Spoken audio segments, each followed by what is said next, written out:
নমস্কার, আপনারা দেখছেন নিউজ টাইম। আপনাদের সঙ্গে আমি পম্পি। শুরু করছি বেঙ্গল লাইন। শুরুতেই আমরা যে খবরের দিকে নজর রাখছি, রাজ্য পুলিশে অনাস্থা শাসক দলের নেতা তৃণমূল থেকে আজীবনের জন্য বহিষ্কার। যুব সহ সভাপতি শুভেন্দু কুমার দাস কাটোয়া বিস্ফোরণে এনআইএ তদন্ত দাবি করেন কাটোয়া যুব তৃণমূল নেতা। অভিষেক বন্দ্যোপাধ্যায়ের নির্দেশে বহিষ্কার জানিয়েছেন বর্ধমান জেলা তৃণমূলের সভাপতি রবীন্দ্রনাথ চট্টোপাধ্যায়। রাজ্য পুলিশে অনাস্থা শাসক দলের নেতা তৃণমূল থেকে আজীবনের জন্য বহিষ্কার করা হয়েছে যুব সহ সভাপতি শুভেন্দু কুমার দাসকে। কাটোয়া বিস্ফোরণে এনআইএ তদন্ত দাবি করেছিলেন কাটোয়া যুব তৃণমূল নেতা।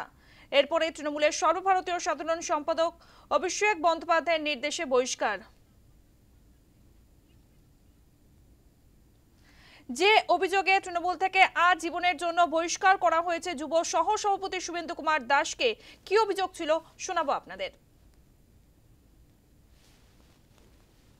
এই পুলিশকে দিয়ে সঠিক তদন্ত হওয়া সম্ভব নয়। সেখানে পুলিশ যখন এই তদন্ত করতে ঠিকঠাক পারেনি, পুলিশ যখন খবর নেই, সেখানে যখন মানুষের প্রাণ যাচ্ছে, মানুষ আতঙ্কিত হচ্ছে, সেই জন্য আমি পুরোপুরি এনআইএ তদন্তের উপর ভরসা। আপনাদেরকে শোনালাম যুব সহ সভাপতি শুভেন্দু কুমার দাস তিনি কি বক্তব্য রেখেছিলেন। তৃণমূলের জেলা সভাপতি রবীন্দ্রনাথ চট্টোপাধ্যায় কি বলেছেন শোনাবো। সর্বভারতীয় তৃণমূল কংগ্রেসের সাধারণ সম্পাদক মাননীয় অভিষেক বন্দ্যোপাধ্যায়ের নির্দেশে পূর্ব বর্ধমান জেলা তৃণমূল যুব কংগ্রেসের সহসভাপতি, কাটোয়া বিধানসভার অন্তর্গত দাঁইহাটের বাসিন্দা শ্রী শুভেন্দু কুমার দাস ওরফে সুমনকে দল বিরোধী কার্যকলাপের জন্য আজীবন দল থেকে বহিষ্কার করা হলো। আপনারা শুনলেন তৃণমূলের সর্বভারতীয় সাধারণ সম্পাদক অভিষেক বন্দ্যোপাধ্যায়ের নির্দেশে বহিষ্কার করা হয়েছে যুব সহ সভাপতি শুভেন্দু কুমার দাসকে। বর্তমান জেলা তৃণমূলের সভাপতি রবীন্দ্রনাথ চট্টোপাধ্যায় এমনটাই জানালেন। রাজ্য পুলিশে অনাস্থা শাসক দলের নেতার কাটোয়া বিস্ফোরণে এনআইএ তদন্ত দাবি করেছিলেন যুব সহ সভাপতি শুভেন্দু কুমার দাস। তাকে তৃণমূল থেকে আজীবনের জন্য বহিষ্কার করা হয়েছে।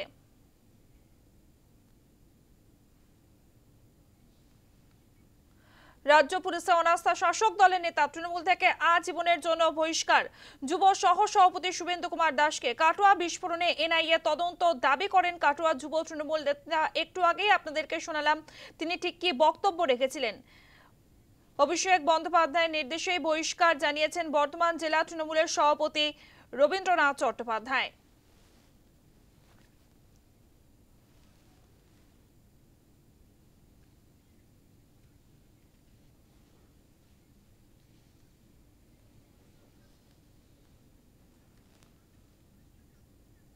আমরা কথা বলেছিলাম বিজেপি নেতা রাহুল সিনহার সঙ্গে, তিনি কি বলেছেন এ বিষয়ে শুনবো। বোম শিল্প, অস্ত্র শিল্প, এ তো পশ্চিমবাংলায় তৃণমূল দান। অতএব এই শিল্প যদি বন্ধ হয়ে যায় তাহলে তৃণমূলের নিচু তালার এবং উপর তালার অনেকের পেটে ভাত জুটবে না। যে কারণের জন্য এটাকে ওরা জীবিত রাখতে চায়, আর সেখানে শুভেন্দু দাস পরিষ্কারভাবে সেই শিল্প উঠিয়ে দিতে চায়। এনআইএ ঢোকা মানে তো শুধু ওই এক জায়গায় বোম ব্লাস্ট দেখবে না, এনআইএ দেখা মানেই সেখানে একটার থেকে আরেকটা কানেকশনে অনেক দূর পর্যন্ত যাবে, আর স্বাভাবিকভাবেই বোম শিল্পের 12টা বেজে যাবে। অতএব ওরা চায় এই জাতীয় হাঙ্গামার জন্য এই শিল্প বেঁচে থাক। অতএব সেই কারণে যেখানে অভিষেক ব্যানার্জি হস্তক্ষেপে শেষ পর্যন্ত তাকে পার্টি থেকে ছাড়া করতে হচ্ছে, কারণ একটাই, কেন রাজ্য পুলিশের উপর অনাস্থা দেখিয়েছে। অতএব এই জোর করে রাজ্য পুলিশে আস্থা রাখার যে চেষ্টা, আমরা তার তীব্র নিন্দা করছি। মানুষের মন থেকেই যে আস্থা নেই রাজ্য পুলিশের উপর, এটা পরিষ্কার এই ঘটনা প্রমাণ করে দেবে। আমাদের সঙ্গে রয়েছে আমাদের প্রতিনিধি বিধান চন্দ্র। বিধান, তৃণমূল থেকে আজীবনের জন্য বহিষ্কার করা হয়েছে শুভেন্দু কুমার দাসকে। তিনি কি বলেছিলেন? তিনি বলেছিলেন কাটোয়া বিস্ফোরণ কাণ্ডে সেখানে পুলিশের উপর অনাস্থা দেখিয়েছিলেন এবং এনআইএ তদন্ত দাবি করেছিলেন এবং সেই কারণেই অভিষেক বন্দ্যোপাধ্যায় এই নির্দেশ দিয়েছেন তার বহিষ্কারের আজীবনের জন্য তৃণমূল কংগ্রেস থেকে। তারপরে শুভেন্দু কুমার দাস, তার কি প্রতিক্রিয়া? দেখো, এই ঘটনার পর তাকে বহিষ্কারের পর শুভেন্দু কুমার দাসের কোনো প্রতিক্রিয়া মেলেনি। মূলত যেটা আলোচনা যেটা নিয়ে শুরু হয়েছে যে এই শুভেন্দু কুমার দাস, যিনি এনআইএ তদন্তের দাবি জানিয়েছিলেন এবং রাজ্য পুলিশের উপর তার আস্থা নেই এমন কথা বলেছিলেন। কাটোয়া রাজুয়া গ্রামে যে বিস্ফোরণ হয়েছিল এবং সেই বিস্ফোরণে একটি বাড়ি ধূলিসাৎ হয়ে গিয়েছিল, একজনের মৃত্যু হয়েছিল, এই ঘটনায় গ্রেপ্তারও হয়েছে। এবং এই ঘটনার পর কাটোয়ার বিধায়ক তথা তৃণমূলের যিনি জেলার সভাপতি রয়েছেন রবীন্দ্রনাথ চট্টোপাধ্যায়, তিনি বলেছিলেন যে এই ঘটনায় তিনি একেবারে নিরাপত্তাহীনতায় ভুগছেন এবং এর সঠিক তদন্ত দরকার। তিনিও এই দাবি করেছিলেন এবং এই বিষয়টাকে সামনে রেখেই এই যে শুভেন্দু কুমার দাস তিনি বলেছেন যে যেহেতু একজন বিধায়ক তিনি নিরাপত্তাহীনতায় ভুগছিলেন, তাই সাধারণ মানুষের নিরাপত্তা কোথায়, সাধারণ মানুষের নিরাপত্তা কথা ভেবেই তিনি এনআইএ তদন্তের দাবি করেছেন এবং ইতিমধ্যে হাইকোর্টের দ্বারস্থ হয়েছেন। এই গোটা বিষয়টা দল অস্বস্তিতে পড়ে এবং যার জেরে তাকে একেবারে তড়িঘড়ি তাকে বহিষ্কারের সিদ্ধান্ত হয় এবং বহিষ্কার শুধু নয়, আজীবন তাকে বহিষ্কার করা হয় এবং তিনি গুরুত্বপূর্ণ পদে ছিলেন, জেলার সহ সভাপতি, যুব তৃণমূল কংগ্রেসের সহ সভাপতি পদে ছিলেন। এই যে দাপুটে নেতা তৃণমূলের, তিনি ডাইহাটের বাসিন্দা এবং যুব নেতা, তিনি দীর্ঘদিন ধরেই সংগঠনের সাথে যুক্ত রয়েছেন। হঠাৎই তাকে দল বহিষ্কার করলো এবং মূলত এই এনআইএ তদন্তের দাবির পিছনে দল যথেষ্ট অস্বস্তিতে পড়ে এবং রবীন্দ্রনাথ চট্টোপাধ্যায়কে যখন এই বিষয়ে প্রশ্ন করা হয়েছিল তিনি বলেছিলেন তিনি রাজ্য পুলিশকে ভরসা করেন। তবে একেবারেই দল বিরোধী কার্যকলাপ বলতে কি বলতে চেয়েছে দল সেটা স্পষ্ট করে না বললেও ইঙ্গিতে তিনি বুঝেছেন যে এনআইএ তদন্তের যে দাবি এবং এই বিষয়কে সামনে রেখে রাজ্য পুলিশের ওপর যে আস্থা নেই এমন কথা যে বলেছিলেন শুভেন্দু কুমার দাস, তার জেরেই তাকে অভিষেক বন্দ্যোপাধ্যায়ের নির্দেশে দল থেকে বহিষ্কার করা হলো। মূলত দল বিরোধী কার্যকলাপ এমনটাই তার বিরুদ্ধে অভিযোগ। এই অভিযোগকে সামনে রেখেই বহিষ্কৃত তৃণমূলের একেবারে দাপুটে যুব নেতা শুভেন্দু কুমার দাস। ধন্যবাদ বিধান। আমাদের সঙ্গে ছিল আমাদের প্রতিনিধি বিধান চন্দ্র।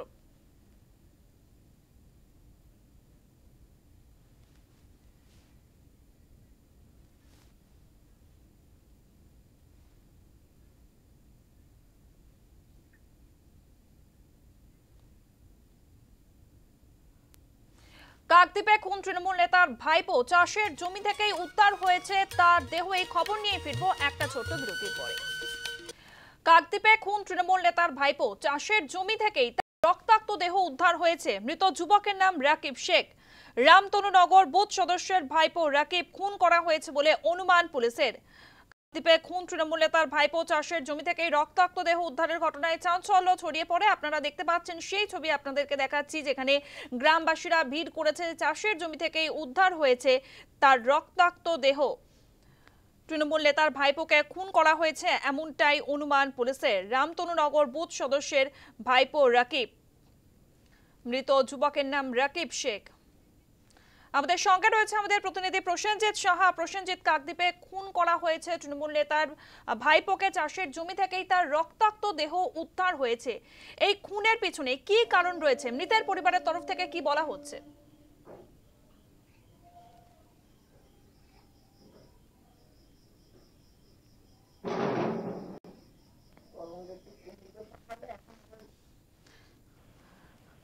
আমরা আবারও যোগাযোগের চেষ্টা করব আমাদের প্রতিনিধির সঙ্গে। এই মুহূর্তে আমরা যে খবরের দিকে নজর রেখেছি, চাষের জমি থেকেই রক্তাক্ত দেহ উদ্ধার। কাকদ্বীপে খুন করা হয়েছে তৃণমূল নেতার ভাইপোকে।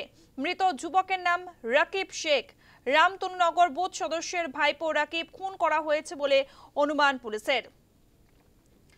এর আগে আমরা দেখেছি একের পর এক তৃণমূল নেতা খুনের ঘটনা প্রায়শই সামনে আসে। এবার খুন তৃণমূল নেতার ভাইপো। কাকদ্বীপে এই ঘটনায় চাঞ্চল্য ছড়িয়ে পড়ে। চাষের জমি থেকেই রক্তাক্ত দেহ উদ্ধার। মৃতের বাবার কি অভিযোগ, কি বলছেন শুনবো। আমি কারোর কোনোদিন কুবাক্য কথা বলিনি। আমার ছেলে মেয়ে, আমার তিনখানা ছেলে, ওরা ভয় ভীতু, ওরা কারোর কিছু মুখ তুলে বলে না। আজ অব্দি রেজাল্ট ছেলের কি অবস্থা দেখলেন? ছেলেটার গিয়ে দেখি না রাস্তায় তুলে এনেছে, পিছনে যে বড় কোপটা মেরেছে। আমি কার এরকম ক্ষতি করে রেখেছি? খুন মনে হচ্ছে আপনার? এটা তো খুন করেছে, ওর নিজে ওরকম করতে পারবে না। ওর তো ওই রকম সেজিয়েছে, ওর রাতের বেলা ওই জায়গায় যাওয়ার লোক না।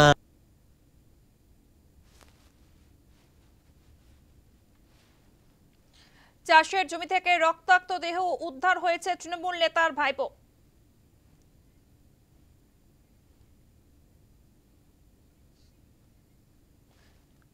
আমাদের সঙ্গে রয়েছে আমাদের প্রতিনিধি প্রসেনজিৎ সাহা। প্রসেনজিৎ, চাষের জমি থেকে রক্তাক্ত দেহ উদ্ধার হয়েছে তৃণমূল নেতার ভাইপো। এই খুনের ঘটনার পিছনে কি কারণ রয়েছে, কি অভিযোগ মৃতের পরিবারের, আর পুলিশ সূত্রে কি খবর পাচ্ছ? দেখো, এখনো পর্যন্ত কিন্তু পুরো বিষয়টার মধ্যে ধোঁয়াশা রয়েছে। পুলিশ এখনো পর্যন্ত এই ঘটনায় কাউকে আটক বা গ্রেপ্তার করতে পারেনি। মৃতের পরিবারের তরফ থেকে ইতিমধ্যেই হার্ডউড পয়েন্ট কোস্টাল থানায় অভিযোগ দায়ের হয়েছে। তবে এই ঘটনার পেছনে কোনো রাজনীতি রয়েছে কিনা সে বিষয়ে কিন্তু তদন্ত চলছে। কে বা কারা এই খুনের পেছনে রয়েছে সেই ঘটনাও কিন্তু খতিয়ে দেখছে হার্ডউড কোস্টাল থানার পুলিশ।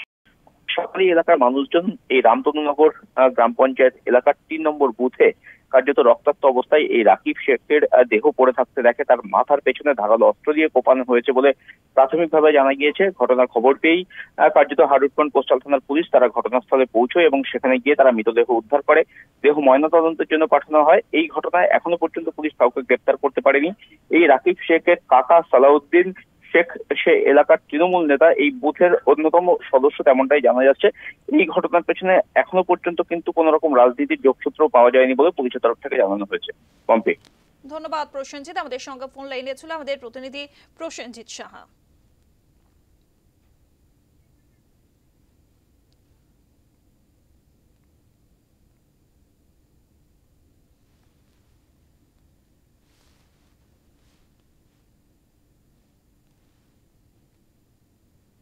হুমায়ুনের বিদ্রোহের আবহে ভরতপুরে সেখানে তৃণমূল কর্মী খুনের ঘটনা ঘটেছে।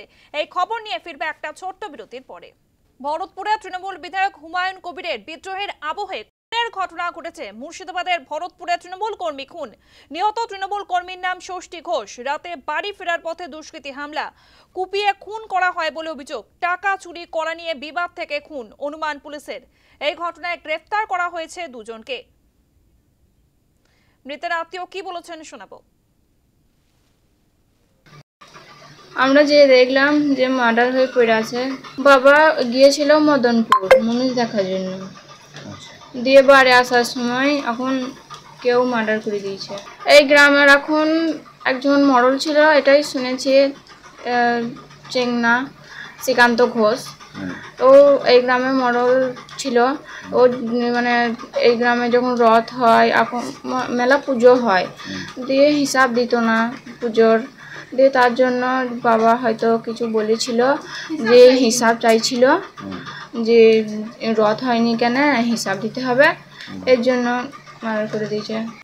এই ঘটনা নিয়ে ভরতপুরের তৃণমূল বিধায়ক হুমায়ুন কবির কি বলেছেন শুনবো। ওদের পারিবারিক পার্শ্ববর্তী বাড়ির লোক, তাদের সঙ্গে ওদের জমি এবং চাষবাস নিয়ে এবং কিছু ব্যবসার বিষয়ে আর্থিক লেনদেন নিয়ে সমস্যা থাকার জন্য এই ষষ্ঠী ঘোষকে খুন হতে হয়েছে।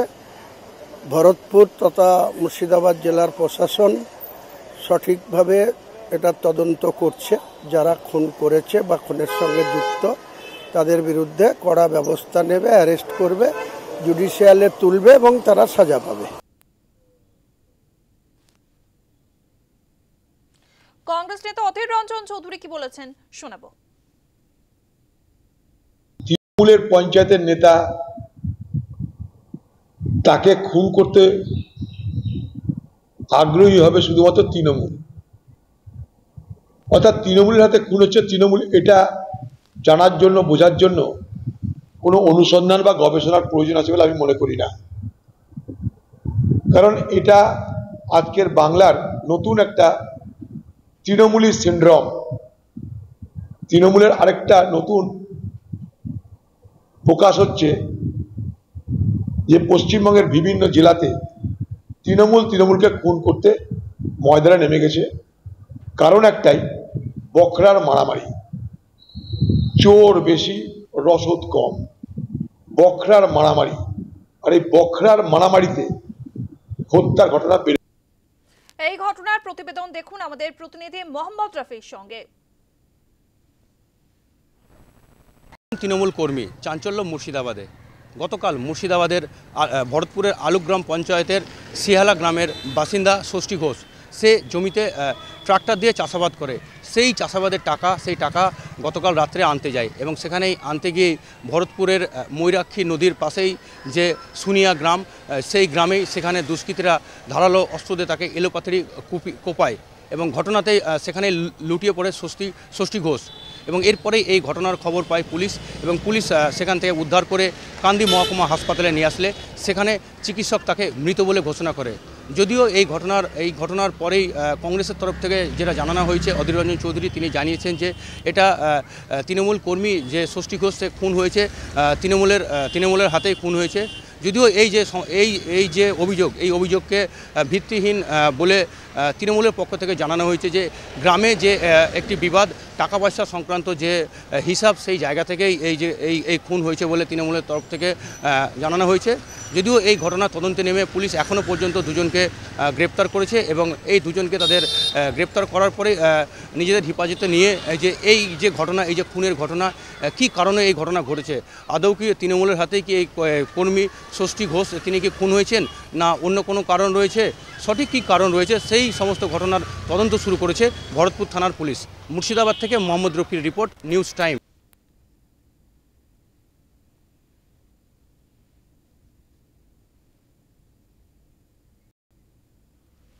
জাল নথি তৈরির চক্র যেন বেড়েই চলেছে রাজ্যে। কাউন্সিলরের সই জাল করে জাল নথি তৈরির কারখানার হদিশ রাজপুর সোনারপুর পুরসভা এলাকায়। রাজপুর সোনারপুর পুলিশের জালে অভিযুক্ত Prashanta Nath. Income certificate, blood relation সার্টিফিকেটের মতো সরকারি কাগজে কাউন্সিলরের সই ছাড়াই সার্টিফিকেট তৈরির অভিযোগে গ্রেফতার অভিযুক্ত।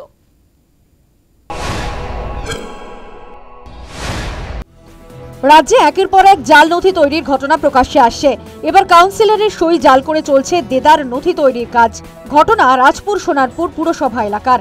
এই জাল নথি তৈরির চক্রের সঙ্গে জড়িত থাকার অভিযোগে ইতিমধ্যে গ্রেফতার ঢালুয়া নবপল্লীর বাসিন্দা অভিযুক্ত প্রশান্ত নাথ। সোনারপুর পুরসভার ৩ নম্বর ওয়ার্ডের কাউন্সিলর জয়ন্ত সেনের স্বাক্ষর জাল করে তৈরি হচ্ছিল একের পর এক গুরুত্বপূর্ণ নথি। ইনকাম সার্টিফিকেট, ব্লাড রিলেশন সার্টিফিকেটের মতো সরকারি কাগজে কাউন্সিলরের সই নকল করে তা ছড়িয়ে দেওয়া হচ্ছিল একাধিক ওয়ার্ডে। তবে শুধু তা ৩ নম্বর ওয়ার্ডেই নয়, ৯, ১২ ও ৩৪ নম্বর ওয়ার্ডেও এমন জাল নথি ছড়িয়ে পড়ছিল বলে অভিযোগ। থেকে ৫টা ৪টে সার্টিফিকেটও দিয়েছিল, একই সিরিয়াল নম্বরে বিভিন্ন লোককে দিয়েছিল, বিভিন্ন ওয়ার্ডে দিয়েছিল। আর আরেকটা হচ্ছে ওর সাথে আমাদের একটা ব্লাড রিলেশন সার্টিফিকেট দেওয়া হয়, যেটা সম্পূর্ণ জাল, বোঝাই যাচ্ছে সইটাও মিলছে না, এইও মিলছে না। তখন আমি চেয়ারম্যান সাহেবকে বললাম আপনারা একটা ইমিডিয়েট এফআইআর করুন। এফআইআর করতে তো ওনারা করতে, তার আগে আমি ওনাকে ছেলেটাকে যেহেতু চিনতে পেরেছি, তো আমাদের ছেলেরা ওকে ধরে নিয়ে আমরা যথারীতি সন্ধ্যেবেলায় থানায় নিয়ে যাই। তো আমি নিজে একটা এফআইআর করে ওকে থানাতে পুলিশের হাতে দিয়ে পুলিশকে বলে দিই যাতে এই ধরনের ছেলেদের বিরুদ্ধে তদন্ত করে যে কারা কারা এর মাথা আছে কি কারা কারা এর পেছনে আছে তদন্ত করে অ্যাকশন। শুধু তাই নয়, প্রতিটি নথির সিরিয়াল নাম্বার পর্যন্ত একই। ফলে স্পষ্ট যে দীর্ঘদিন ধরেই সুপরিকল্পিতভাবে এই জালিয়াতি চক্র চালানো হয়েছে। এই ঘটনার পর রাজপুর সোনারপুর পুরসভার চেয়ারম্যান পল্লব কুমার দাস সকলকে অনুরোধ করেন যেন সকলেই এই ধরনের গুরুত্বপূর্ণ নথি বানানোর জন্য সরকারি অফিসে নিজে আসেন। পৌরসভায় আপনারা সরাসরি আসুন, এইভাবে কাউকে দিয়ে জাল ডকুমেন্টস দিলে যিনি করছেন তিনিও প্রবলেমে পড়বেন এবং যার মাধ্যমে করছেন তিনি তো পড়বেন। তা এই জিনিসগুলো সরাসরি তো আমরা পৌরসভায় ছাড়িয়ে দিই। আপনাদের মাধ্যমে আমার অনুরোধ সকলের কাছে যে আপনারা কেউ ভায়া মিডিয়া কাজ করতে যাবেন না, স্ট্রেট আসুন, হয় অনলাইনে দিন নয় সোজা নিজে আসুন। এর আগে ভুয়ো নথি পেশ করে পাসপোর্ট তৈরির চক্র সামনে আসে।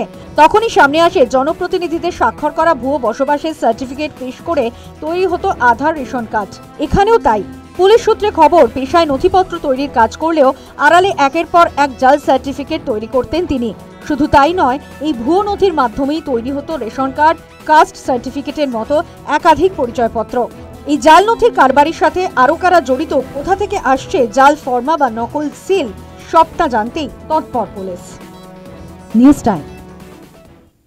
সিঁথিতে প্রকাশ্যে তৃণমূলের কোন্দল, শান্তনু গোষ্ঠী বনাম অতীন গোষ্ঠী। এই খবর নিয়ে ফিরবে একটা ছোট্ট বিরতির পরে। এবার আপনাদেরকে যে ছবি দেখাবো, সিঁথির ছবি, যেখানে দেখা যাচ্ছে সিঁথিতে প্রকাশ্যে তৃণমূল কংগ্রেসের মধ্যে কোন্দলের ঘটনা। শান্তনু গোষ্ঠী বনাম অতীন গোষ্ঠী। সাসপেন্ডেড তৃণমূল নেতা শান্তনু সেনের বাড়ির সামনেই বিক্ষোভ। ব্যাপক বিক্ষোভ তৃণমূল কর্মীদের একাংশে। বিক্ষোভকারীর অতীন ঘোষ অনুগামী বলে খবর। শান্তনু সেনের উপস্থিতিতে তৃণমূল কর্মীকে মারধর, এক বৃদ্ধাকে চর মারার অভিযোগ মারধর করেন শান্তনু সেনের স্ত্রী।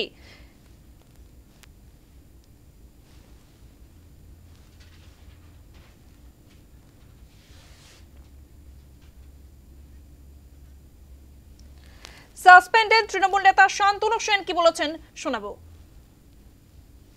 আমার যা বলার, আমার যা জানানোর, আমি লিখিতভাবে আমার স্থানীয় পুলিশ প্রশাসনকে জানিয়ে গেছি। এর বাইরে আমি একটা কথা বলছি। পাল্টা কি মন্তব্য করেছেন মেয়র পরিষদ অতীন ঘোষ শোনাবো আপনাদের। আমাদের লেভেলে পদাধিকারী দায়িত্বশীল মানুষ, তারা রাত্রিবেলায় পাড়ায় গিয়ে গন্ডগোলে নেতৃত্ব দেবেন, গন্ডগোলে আসবেন, এটা প্রত্যাশিত নয়। তো আমরা কি দেখলাম যে কাল রাত্রিরে শান্তনু সেন আবার নিজের গাড়ি করে নিয়ে ওয়ার্ডের কাউন্সিলর তার স্ত্রীকে নিয়ে সঙ্গে বেশ কয়েকজন লোক নিয়েছে এখানে হামলা করে। যা শুনলাম এখানে আমাদের দলীয় কর্মী, দীর্ঘদিনের কর্মী কল্যাণ, সে গুরুতরভাবে আহত হয়, তাকে কাকুলি সেন তাকে থাপ্পড় মারে এবং সমীর দাসকে মাথা ফাটিয়ে দিয়েছেন। সেই হসপিটালে এখনো অ্যাডমিট আছে আর ভর্তি আছে। আরজিকর হসপিটালে মাথায় গভীর ক্ষত হয়েছে, ভর্তি আছে। ব্রেন স্ক্যান হয়েছে, তাতেও গভীর ক্ষত ধরা পড়েছে। তো এটা তো প্রত্যাশা করা যায় না। এবং তারপর আমরা শুনেছি আমি তো ঘটনাস্থলে আসিনি, আমার সমস্ত এলাকার মানুষের কাছে, আমাদের দলীয় কর্মীদের কাছে বা আমাদের লেভেলে পদাধিকারী। কাশীপুর বেলগাছিয়ার বিধায়ক অতীন ঘোষের বক্তব্য আপনাদেরকে শোনালাম। এবার আক্রান্ত তার কি অভিযোগ শুনবো।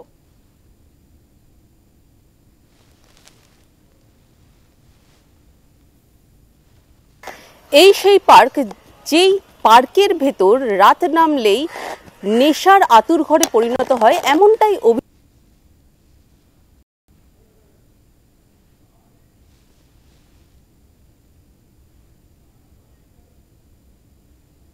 আমাকে রাত্রিরে ডক্টর সেন, আমি তখন বাড়ি ঢুকছিলাম, বাড়ি থেকে বার করে ডক্টর সেন, শান্তনু সেন আর কাকুলি সেন মিলে আমাকে মেরেছে, মেরে এবং মোবাইল আমার ভেঙে দিয়েছে।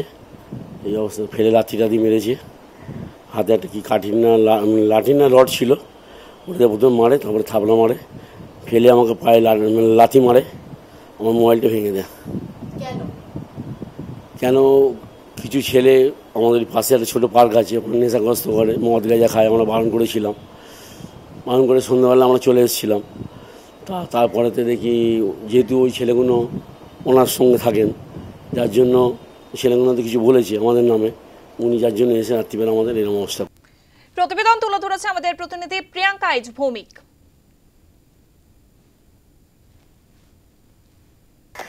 সেই পার্ক, যেই পার্কের ভেতর রাত নামলেই নেশার আতুর ঘরে পরিণত হয়, এমনটাই অভিযোগ স্থানীয় বাসিন্দাদের। এবং সেই সূত্র ধরেই কিন্তু গতকাল রাতে, অর্থাৎ বুধবার রাত 11:15 নাগাদ বচসার সূত্রপাত। এবং শান্তনু সেন, প্রাক্তন সাংসদ, তিনি এসে কার্যত মারধর করেছেন স্থানীয় বাসিন্দা কল্যাণ পালকে। এবং কার্যত তিনি সরাসরি অভিযোগ করছেন যে তিনি যেহেতু সরব হয়েছিলেন, সেই সূত্রেই কিন্তু তাকে মারধর করা হয়েছে। কল্যাণ পাল, তিনি অতীন ঘোষ ঘনিষ্ঠ এবং তিনি অভিযোগ করছেন এর আগেও কিন্তু বারে বারে তিনি সুর তুলেছিলেন, বারে বারে তিনি সরব হয়েছিলেন এবং সেই কারণেই, সেই রাগেই কিন্তু শান্তনু সেন ঘরে এসে তাকে কার্যত মারধর করেছেন। যদিও কল্যাণ পালের তরফ থেকে ইতিমধ্যেই স্থানীয় থানাতে অভিযোগ দায়ের করা হয়েছে। পাল্টা অভিযোগ দায়ের করেছেন শান্তনু সেনও। তবে যে অভিযোগ স্থানীয় বাসিন্দাদের তরফ থেকে বারে বারে করা হচ্ছে, যদি স্থানীয় কাউন্সিলর 2 নম্বর ওয়ার্ডের কাউন্সিলর কাকলি সেন তিনি উপস্থিত থেকে যেভাবে করেছেন বলে অভিযোগ করছেন স্থানীয়রা, সেখানেই বড় প্রশ্ন উঠছে যে কাউন্সিলররা যেখানে স্থানীয় বাসিন্দাদের পাশে থাকার কথা, সেখানে তাদের উপস্থিতিতে এই মারধর, কোথায় যাবেন স্থানীয়রা? ভিডিও জার্নালিস্ট শ্রীকান্ত দাসের সঙ্গে প্রিয়াঙ্কা আইচ ভৌমিক, নিউজ টাইম বাংলা, কলকাতা।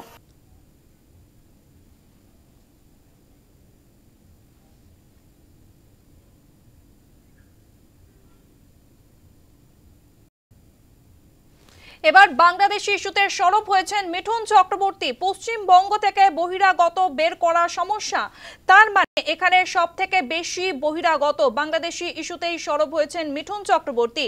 বেছে বেছে ঢোকানো হয়েছে লোক, তাদের বেছে বেছে বের করতে হবে।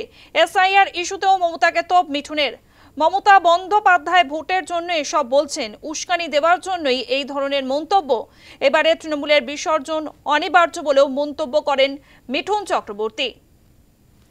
বাংলাদেশি ইস্যুতে সরব মিঠুন চক্রবর্তী। পশ্চিমবঙ্গ থেকে বহিরাগত বের করা সমস্যা, তার মানে এখানে সব থেকে বেশি বহিরাগত।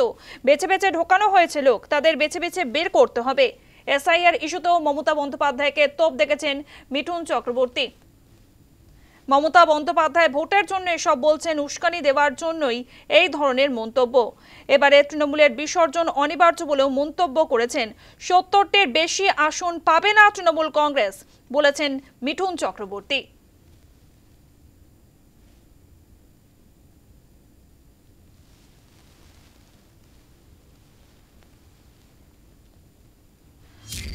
পশ্চিমবঙ্গ থেকে বহিরাগত বের করা সমস্যা, তার মানে এখানে সব থেকে বেশি বহিরাগত। বেছে বেছে ঢোকানো হয়েছে লোক, তাদের বেছে বেছে বের করতে হবে। 70টির বেশি আসন পাবে না তৃণমূল কংগ্রেস, বলেছেন মিঠুন চক্রবর্তী। কি বলেছেন মিঠুন চক্রবর্তী শোনাবো আপনাদের।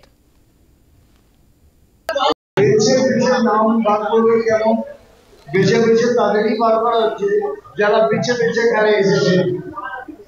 যারা বেছে বেছে এখানে এসেছেন সেই বেছে বেছেদের তুলে তুলে দেওয়া হবে। পশ্চিমবঙ্গে বেশি প্রবলেম, ওই জন্যই এখন চেঁচামেচি হচ্ছে এখানে। জানেন যে বেছে বেছে যারা এসেছেন বেছে বেছে তুলে দিলে এই সরকার মানে 70টা সিটও পাবে। মিথ্যের চলে মিথ্যে থাকবে। আমি বাঙালি, আমি পশ্চিমবাংলা ছেড়ে প্রত্যেকে বড় পরিচয় কি দেবো। আর যারা বলছে বিজেপি পশ্চিমবাংলার পার্টি নয়, তাদের জিজ্ঞেস করি তারা কি সত্যি পারে এই বাংলার পার্টি? এখন সেটা মনে হচ্ছে না, তারা তো অন্য দেশের পার্টি বলে। হ্যাঁ একদম, ওনার কাজই এটা, ওনার কাজই ওটা উস্কানো। মিঠুন চক্রবর্তীর পাল্টা তৃণমূল নেতা কুণাল ঘোষ কি বলেছেন শোনাবো। সৌমিত্র ফাটাফাটি অভিনয়, অরাজনৈতিক।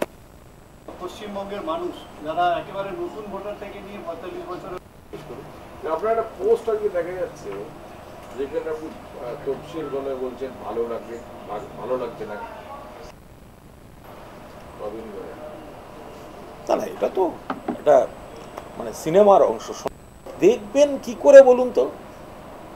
যদি কেউ গরমের মধ্যে গরম টুপি, ফুলাতা গরম জামা, মাফলার আর ওই ঘরের মধ্যে সানগ্লাস পরে বসে থাকে, একটা লোকের ঠান্ডা মাথায় দেখা সম্ভব? বিজেপির লিখে দেওয়া স্ক্রিপ্ট পড়ছেন, বিজেপির লিখে দেওয়া স্ক্রিপ্ট পড়তে এসছেন। এক থেকে সিন ওকে করার ক্ষমতা নেই এখন। বিজেপির লিখে দেওয়া ওই সিন পড়তে এসছেন, রাজনীতিতে লোক হাসাচ্ছেন। ওনার একটা যে অভিনেতা হিসেবে সম্মান ছিল, সেই সম্মানটা উনি নষ্ট করছেন।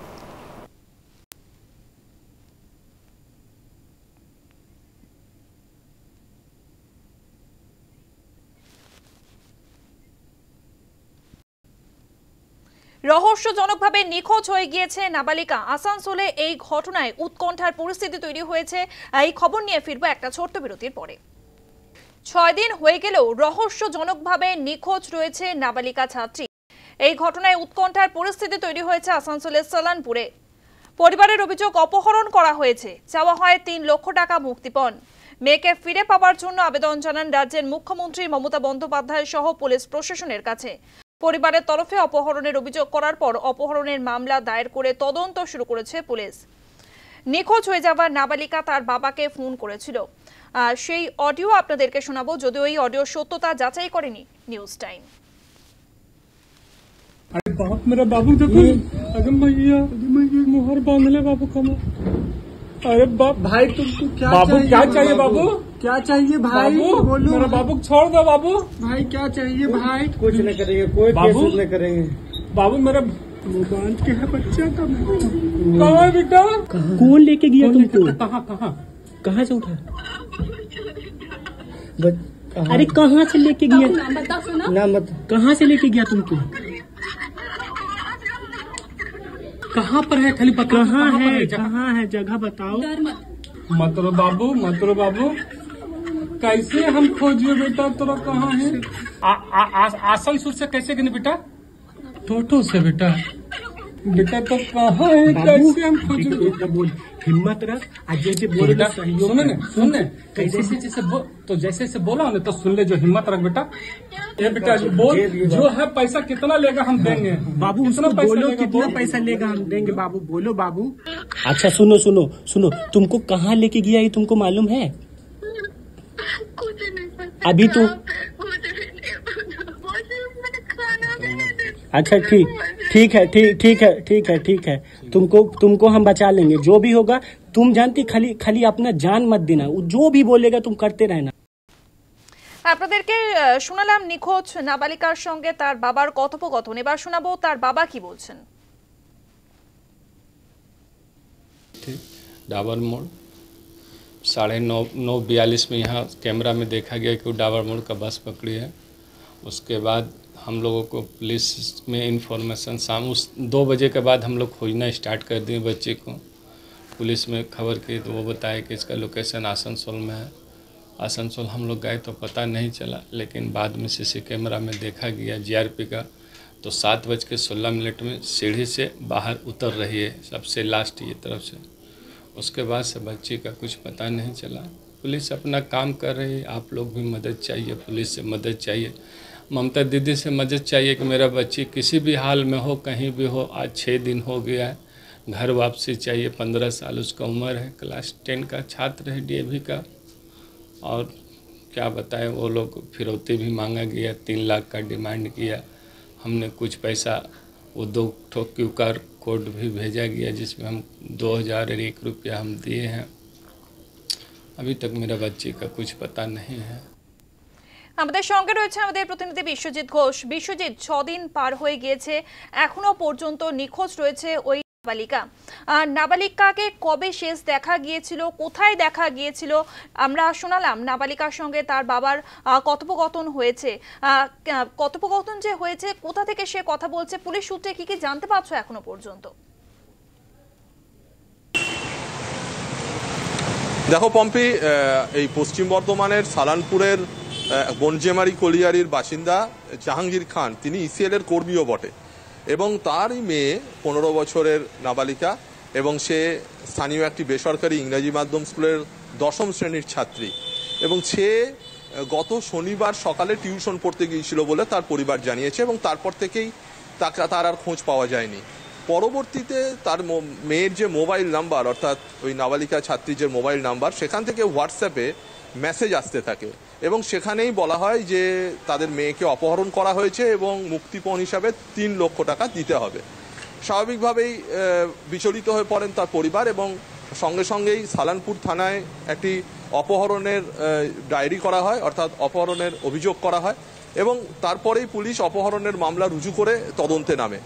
এখন পরবর্তীতে আমরা দেখতে পাই যে এই যে পরিবার, অর্থাৎ জাহাঙ্গীর খান, তিনি টাকা কিছু পাঠিয়েছিলেন তার কাছে, অর্থাৎ বলা হয়েছিল যে অনলাইনে টাকা পাঠাতে, কিন্তু পুরো টাকা তিনি দেননি, এবং তারা চাইছেন যে তাদের যে মেয়ে তাকে যে কেউ ফিরিয়ে আনুক, অর্থাৎ পুলিশ প্রশাসন যাদের কাছে তারা অভিযোগ করেছেন এবং যারা তদন্ত করছেন তাদের কাছে আর্জি।